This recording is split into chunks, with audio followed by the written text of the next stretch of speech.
The air in the carriage was as cold and still as a crypt. It smelled of old leather and winter frost, a clean, sharp scent that cut through the lingering panic in Evelina's throat. She huddled in the corner, the fine silk of her wedding gown, now torn at the hem and stained with mud, feeling like a shroud. Outside, the frantic ringing of the church bells faded, swallowed by the rhythmic clatter of hooves on the frozen road. The man opposite her sat in perfect silence, a silhouette against the grey blur of the passing countryside. He had not spoken since opening the carriage door for her, a dark figure emerging from the shadows of the crossroads, as if summoned by her despair. He was the Duke of Blackwood, a man spoken of only in whispers, a creature of rumour and shadow whose name was a byword for ruthless power and reclusive severity. And she had thrown herself into his keeping. Her heart hammered against her ribs, a frantic bird trapped in a cage of bone. Why had his carriage been there? Why had he simply opened the door, his expression unreadable in the gloom, and allowed her to scramble inside without a single question? She was a bride fleeing her own wedding, a scandal in white silk, and he had looked at her not with surprise, but with a kind of grim recognition. She drew a ragged breath, the cold air stinging her lungs, and finally found her voice, a thread of sound in the oppressive quiet. "Your Grace," she began, her words trembling. I do not understand. Why did you stop for me?" The Duke shifted, the movement precise and minimal. The faint light caught the harsh planes of his face, the severe line of his jaw, a scar that cut a pale line through one dark eyebrow. His eyes, the colour of slate, were fixed on her. There was no pity in them, no curiosity, only an unnerving, absolute calm. He had watched her run from the church, her veil catching on a thorny branch and tearing free, her breath pluming in the air, and he had simply waited. When he finally spoke, his voice was low and resonant, a quiet rumble that seemed to vibrate in the very wood of the carriage. It held no warmth, but it held a strange certainty that settled her fear, replacing it with a profound and terrifying mystery. "I know," he whispered, the words meant for her alone. "I came for you." The door to her old life was closed. A new one, colder and far more uncertain, had just begun. We hope you're enjoying the story so far.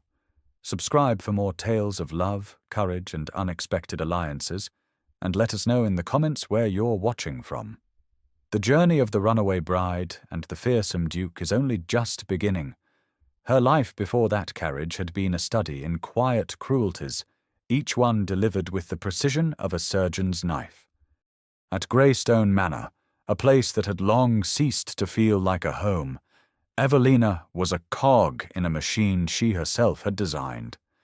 It was her meticulous management of the household accounts that kept the bailiffs from the door, her shrewd negotiations with local tenants that ensured the larders were full, her knowledge of agriculture that made their meagre fields yield more than they had any right to. Yet this competence was never acknowledged. It was simply expected, her contributions absorbed into the running of the estate, while the credit was claimed by her father and indolent stepbrother. Her stepmother, Lady Anya, would praise the roast duck at dinner, never knowing it was Evelina who had bartered for the birds and instructed the cook on the precise use of herbs from the kitchen garden she alone tended. Instead, Lady Anya would remark on Evelina's unfortunate habit of getting dirt beneath her fingernails, her voice dripping with the sort of syrupy disdain that was more corrosive than any shout. Her engagement to Lord Finchley had been presented as a triumph, a lifeline for their floundering family. Finchley was handsome, charming in a way that felt practiced and hollow, and he spoke of her intelligence with a proprietary air, as if it were a particularly fine horse he was acquiring. He would listen to her ideas for improving drainage in the east pasture, nod thoughtfully, and then present the strategy to her father as his own brilliant insight. She saw it, all of it, But to object was to be labelled difficult, ungrateful. Her role was to be the silent asset, the clever mind that would bolster his own flagging fortunes. The betrayal, when it came, was as swift and neat as the stroke of an axe. A wealthier heiress, the daughter of a shipping magnate, had appeared on the London scene. Finchley, who had already accepted a substantial loan from Evelina's father against the security of their marriage, saw his opportunity. He dissolved their engagement with a letter full of feigned regret and false sentiment, keeping the money as compensation for his emotional distress. The dissolution left her family on the brink of utter ruin, and Evelina herself tainted, a discarded bride with no dowry and a fractured reputation. Her father, a weak man governed by fear and appearances, did the only thing he could think of. He sold her. The arrangement was made with Baron Croft, a man twice her father's age with cruel eyes and a reputation for treating his staff and his previous wives with equal contempt. Her worth had been calculated, a price had been set, and her consent was not requested. On the morning of the wedding, as the maids laced her into the suffocating silk gown, her loyal maid Sarah, a girl whose quiet presence had been Evelina's only true companionship, pressed a small, heavy reticule into her hand. "It's not much," Sarah whispered, her eyes full of a sorrow that mirrored Evelina's own. "But it's your own, from the sale of the honey from your bees." It was a pittance, a few sovereigns, but it was hers. It was the only thing in the whole sorry affair that was. Standing at the back of the chilly church, hidden behind a stone pillar, she overheard Lord Finchley speaking to her father in low, congratulatory tones. "A fine piece of business, Sir Henry," Finchley murmured, oblivious to her presence. "Croft will have his prize, and you are free of your debts to me. Everyone gets what they deserve." In that moment, the last thread of obedience snapped. She was not a prize. She was not a piece of business. She would not be sold. Sarah saw the change in her eyes, and, with a quick, intuitive nod, stumbled into a rack of prayer books, sending them clattering to the flagstones. In the ensuing commotion, Evelina slipped out of a side door, the organ music swelling behind her, a triumphant score for an escape she hadn't known she was capable of until the very second it happened.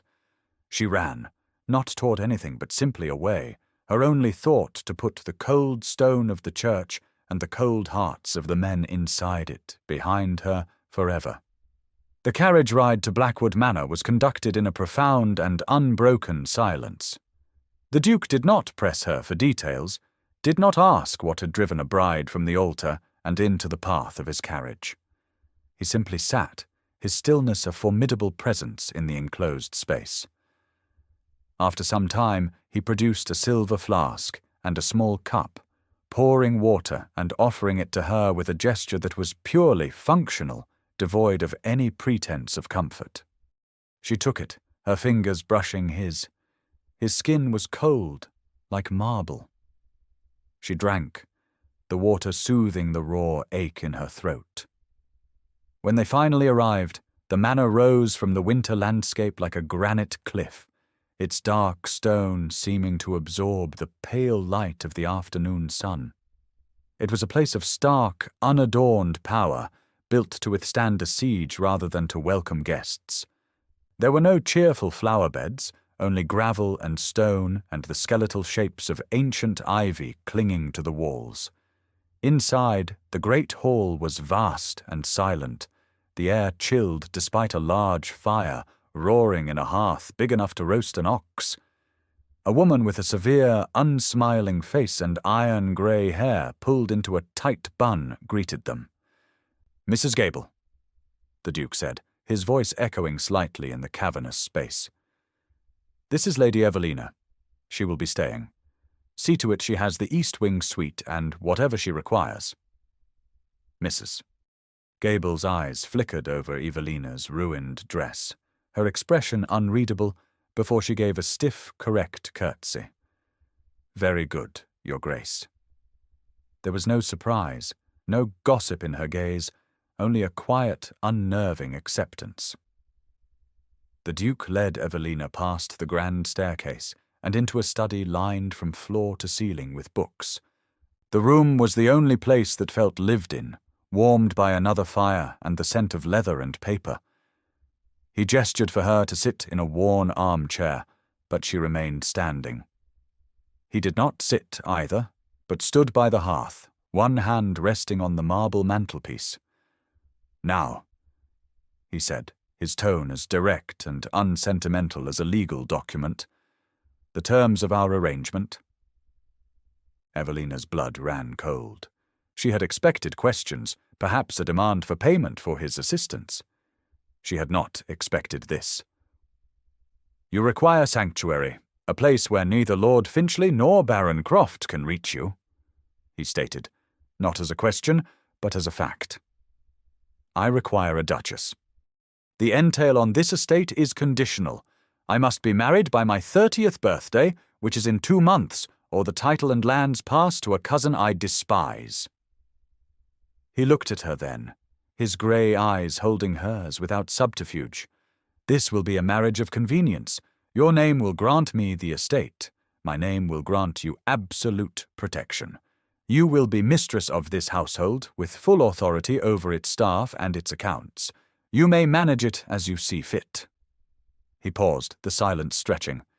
"In return, you will have my name, my fortune, and my protection. What I will not offer is affection. I will not offer companionship beyond what is required for public appearances. I will not expect it from you. Our lives under this roof will remain separate. Is that understood?" Evelina listened, her mind racing. He was offering her a cage, but it was a gilded one, and one whose bars were honesty and distance. It was a fortress, not a home. After the suffocating, false tenderness of Finchley and the leering cruelty of Croft, the Duke's cold, clear indifference felt like a lifeline. It was a foundation of stone, not sand. "Yes," she said, her voice clear and steady for the first time that day. "It is understood." The first few weeks at Blackwood Manor were an exercise in navigating silence. The staff moved like ghosts, their footfalls muffled by thick rugs, their voices low and infrequent. They were efficient, obedient, and utterly remote. Mrs. Gable, the housekeeper, oversaw the domestic machinery with the precision of a general, her clipped "my lady" a barrier of perfect, impenetrable respect. A young maid named Clara was assigned to her, a quiet girl with watchful eyes, who laid out her clothes and drew her baths without a word, yet always seemed to know when to offer a cup of hot tea or an extra blanket against the persistent chill of the house. The Duke, Alaric, was an even more distant presence. They took their meals in a dining hall so vast that their 2 places at either end of the long mahogany table felt like separate continents. Their conversation was limited to brief, formal pleasantries about the weather or the food. He would incline his head in a curt good night and retreat to his study, often not emerging until long after she had gone to bed.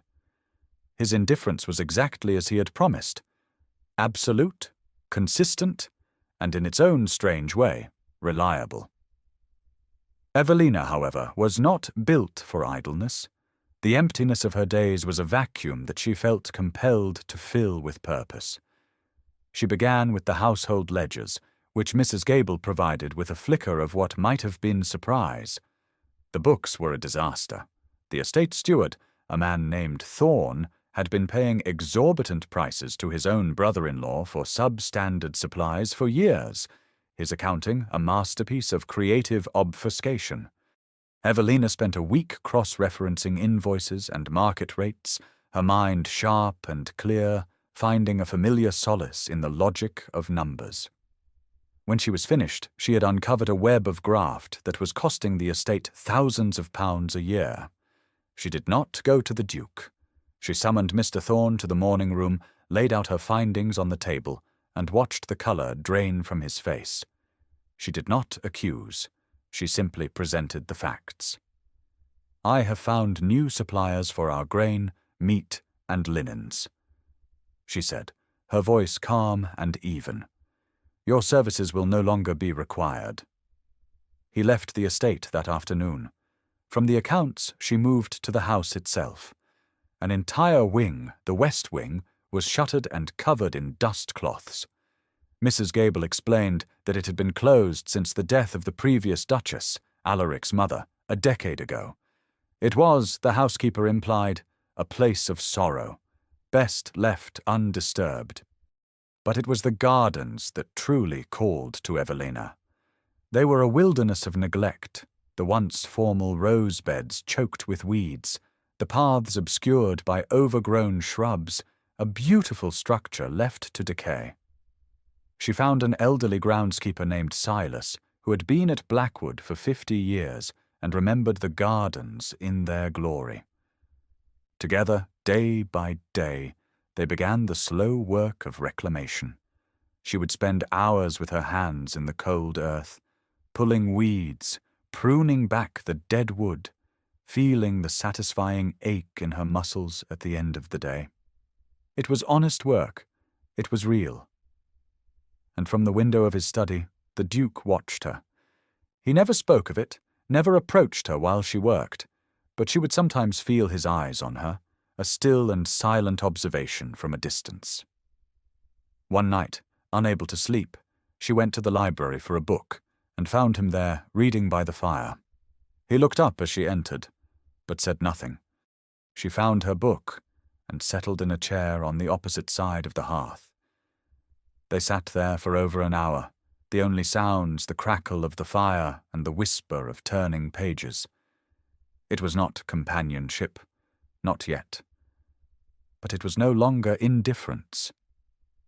It was a shared silence, a small, fragile beginning. The library became their unspoken meeting place, a neutral ground in the vast, silent manor. They would often find themselves there late at night, two solitary figures drawn to the warmth and the quiet company of books. It was in the library, during a cold, rain-lashed evening in early spring, that Evelina made the discovery that would alter the very foundation of her new life. She had been searching for a book on botany in the estate archives, a small, dusty office adjoining the main library that held generations of Blackwood records. On a high shelf, tucked behind a row of dull-looking agricultural treatises, was a dark leather ledger, different from the others. It was not locked, merely forgotten.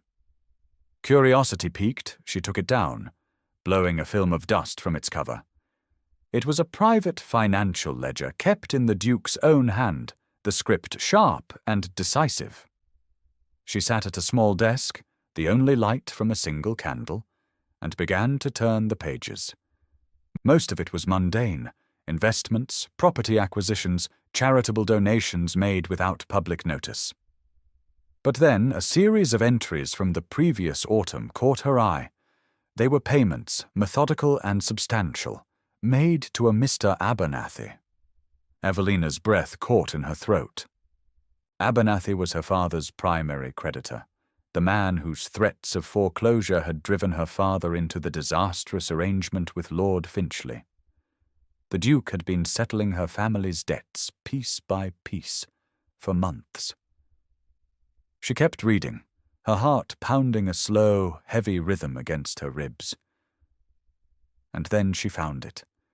A single, enormous payment recorded on the very day her engagement to Finchley had been so brutally dissolved. The notation beside it was stark: Finchley account closed. The final piece fell into place with the discovery of a folded letter pressed between the last two pages. It was a copy of a letter addressed to Lord Finchley. The Duke's handwriting was unmistakable. It stated in cold, unequivocal terms that Alaric had acquired all of Finchley's outstanding debts and financial obligations. He gave Finchley a choice: release Evelina from their engagement immediately and without scandal, or face complete and utter financial ruin. A chill that had nothing to do with the damp night air settled deep in her bones. This was not a coincidence. Her flight, her desperate arrival at the crossroads, the waiting carriage, it was not chance. It had been a meticulously orchestrated sequence of events. He hadn't just offered her sanctuary, he had engineered the crisis that made her need it. He had systematically dismantled her life to make a place for her in his. She felt a dizzying mix of emotions, anger at the manipulation, shock at the sheer audacity of his actions, and a strange, unwelcome flicker of something else, awe at the depth of his planning. He had not seen a damsel in distress. He had seen an asset he wished to acquire, and had moved to secure it with the same ruthless efficiency he applied to his investments. She closed the ledger, her hands trembling slightly, and carried it back into the main library. He was there, of course, standing by the window, looking out at the storm. He turned as she approached, his expression calm. She placed the book on the table between them. "I believe this is yours," she said, her voice quiet but shaking with suppressed fury. "I think you have some explaining to do, Your Grace." He did not feign ignorance. He looked from the ledger to her face, his grey eyes holding hers, and gave a slight, almost imperceptible nod. He had known she would find it, eventually. He had, perhaps, been waiting for it. "What do you wish to know?" he asked, his voice even.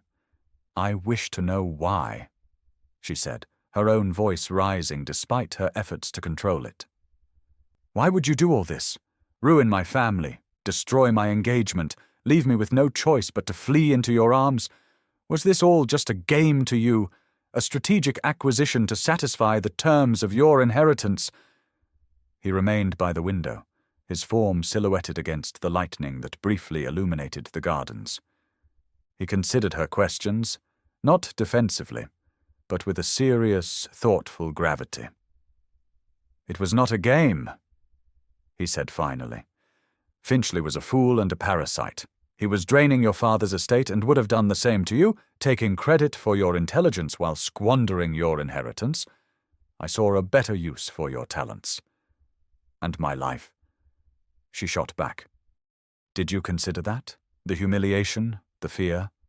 "I did," he answered, his honesty as brutal as the storm outside.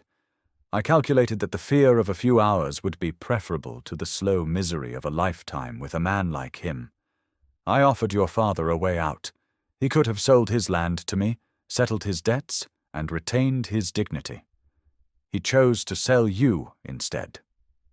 The truth of that struck her with the force of a physical blow, silencing her anger with a wave of cold sorrow. Alaric had offered a solution. Her father had chosen the cruelest path. He had seen her worth, and her own family had not. Alaric finally moved, walking from the window to the fireplace. He did not look at her, but at the flames.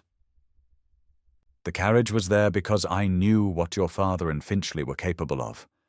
I knew you were not. I did not know if you would run, but I believed in your courage. The choice to get into the carriage was yours, Evelina."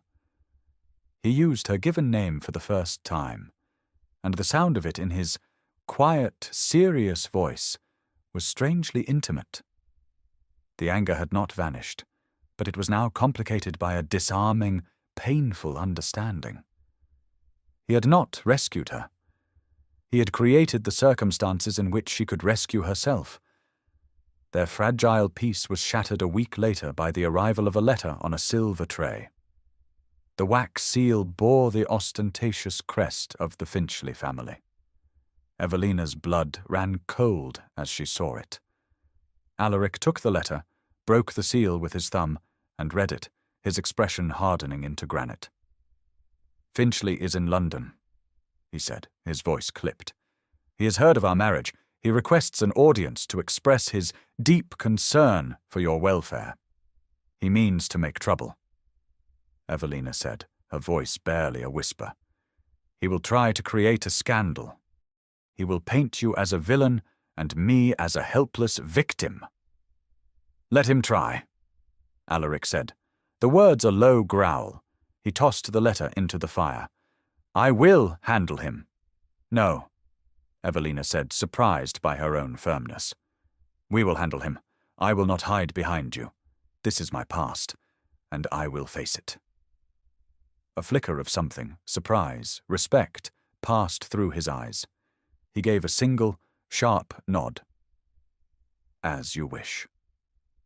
Lord Finchley arrived 2 days later, his carriage far grander and more ornate than the Duke's. He was shown into the main salon, a vast, cold room Evelina had never seen used. He was dressed in the height of fashion, his handsome face arranged into an expression of solicitous worry. He bowed to Alaric, a gesture of respect that was entirely insincere, before turning his full attention to Evelina. "My dearest Evelina," he began, his voice dripping with false sympathy. "I came as soon as I heard the terrible news, to be swept up by this man, spirited away to this fortress. You must be terrified. I have come to take you away from all this, to restore your honor." Evelina stood beside Alaric, who remained as silent and immovable as the stone walls around them. She looked at the man she had once thought she would marry, and saw him clearly for the first time, a hollow man, all polished surface and rotten core. She found her voice, and it was clear, and cold and steady. "There is no honor to restore, Lord Finchley," she said. "Only debts to be paid. You speak of terror, but the only time I have ever felt true terror was on the morning I was to be sold to a cruel old man to cover the money you stole from my father." Finchley's mask of concern slipped, revealing the sneer beneath. "You broke a sacred vow, Evelina. You humiliated me." "You speak of vows?" she countered, taking a step forward. "Was there not a vow of honesty between us? Did you honor that when you presented my ideas as your own? Did you honor it when you took my father's money while courting another woman? You are a thief and a coward, and you have no claim on me."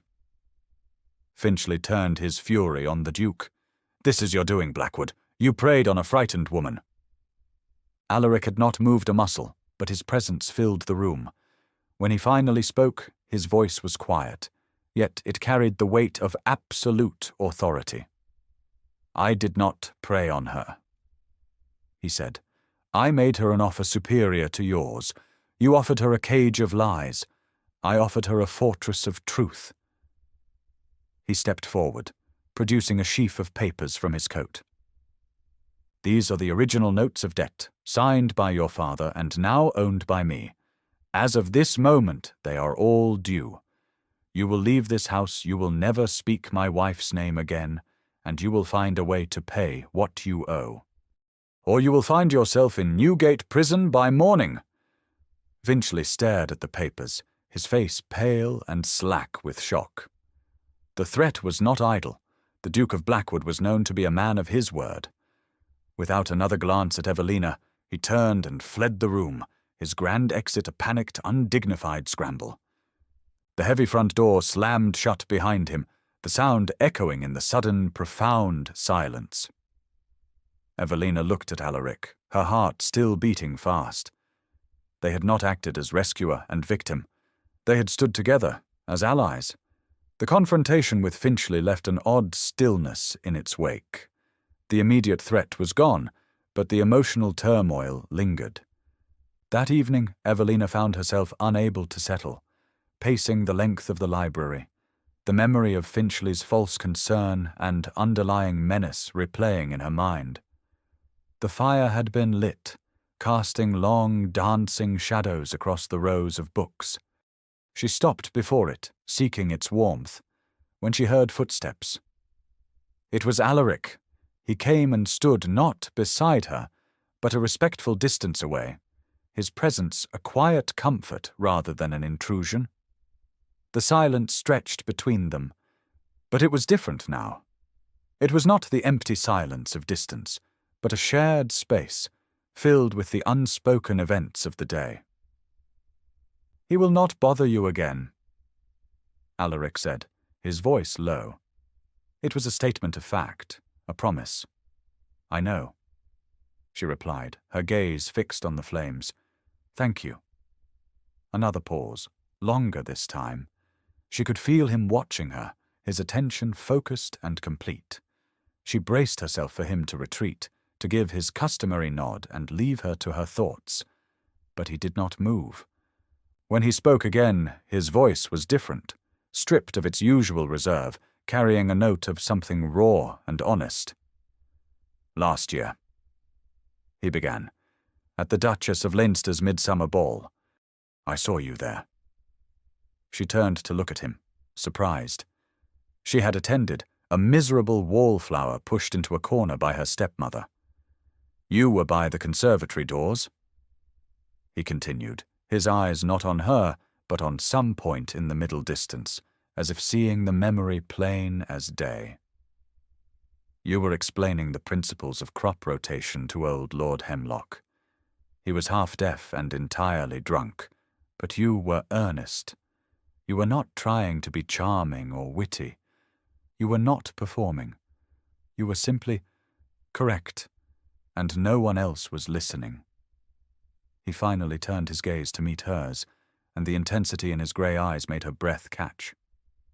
"I was listening," he said. The simple words landed with the force of a revelation. All her life she had been overlooked, her thoughts and skills treated as utilities to be used by others. To be truly seen, to be heard and understood without any agenda, it was a gift she had never known she craved. He took a hesitant step closer, closing the space between them. He slowly raised his hand, not to touch her face or her arm, but simply her hand, which was clenched into a fist at her side. His fingers gently uncurled hers, his thumb stroking across her knuckles. The touch was not one of passion, but of a profound, startling tenderness. It was an acknowledgement, an acceptance.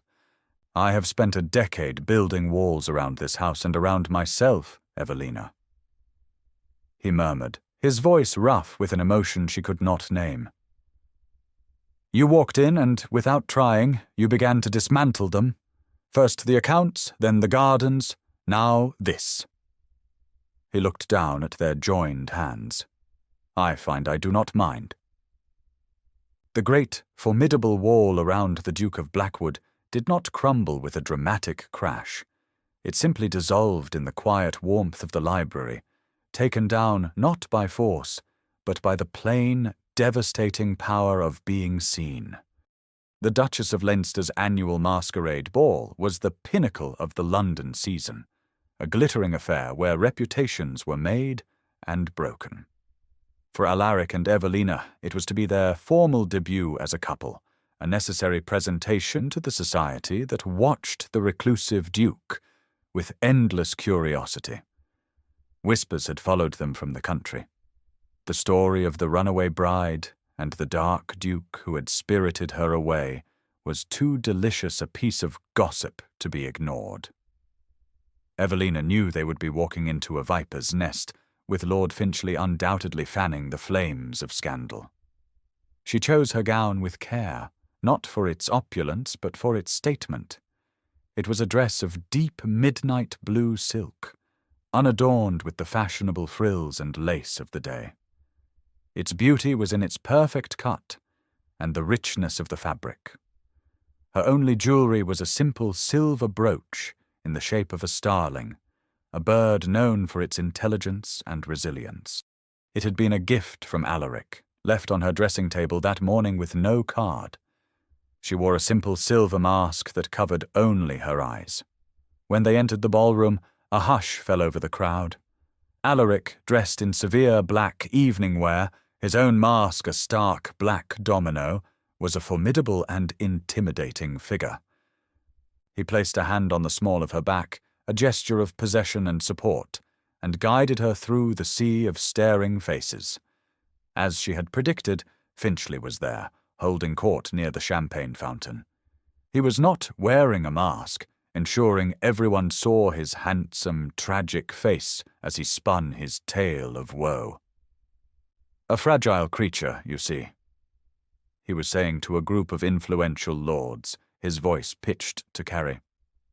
Utterly overwhelmed by her family's misfortunes, she fell prey to Blackwood's manipulations. He holds her captive, a prisoner in that dreadful northern fortress. At that moment, Alaric and Evelina stopped beside the group. The silence that followed was electric. Finchley's face paled when he saw them. Alaric surveyed the small audience, his gaze lingering for a moment on the powerful Earl of Sutherland. "Lord Finchley," the Duke said, his voice calm and clear, carrying across the ballroom with quiet authority, "has a rather selective memory."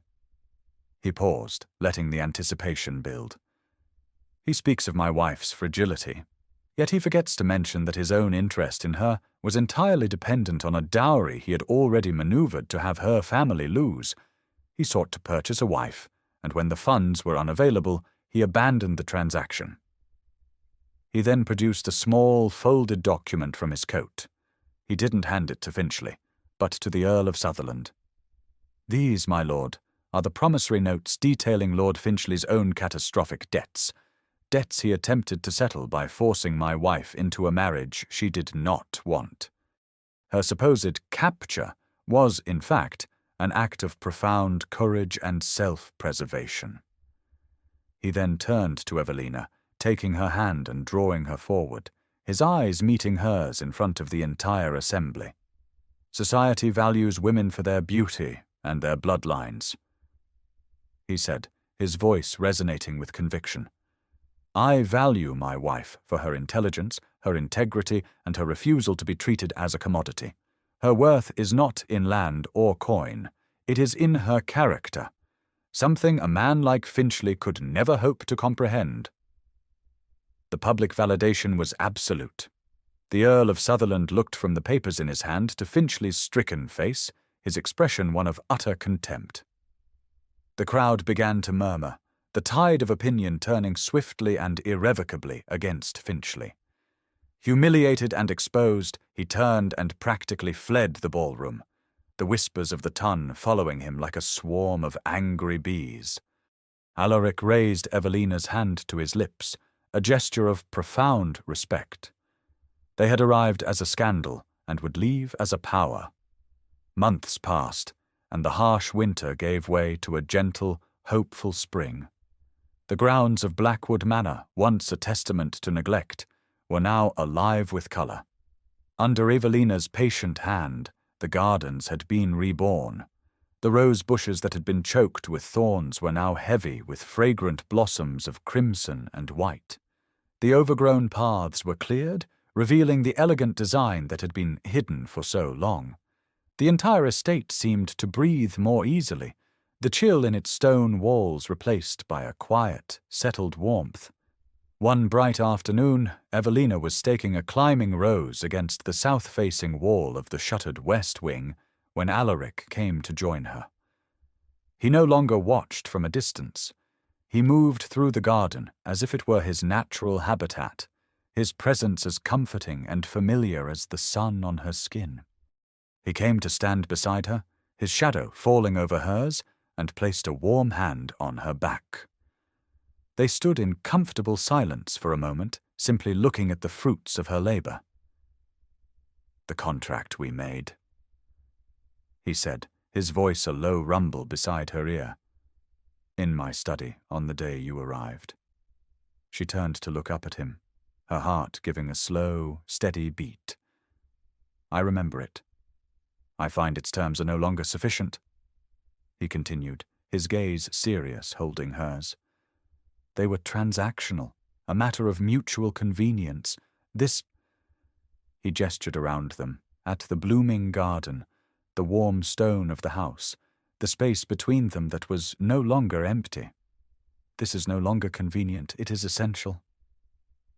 She waited, her breath held.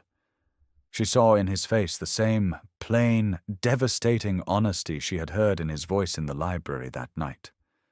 He was a man who did not deal in poetry or elaborate declarations, only in truth. "And what terms would you propose in their place?" she asked softly. He reached out, his fingers gently tucking a stray strand of hair behind her ear. His severe face, the one feared by so many, was softened by a vulnerability she alone was allowed to see.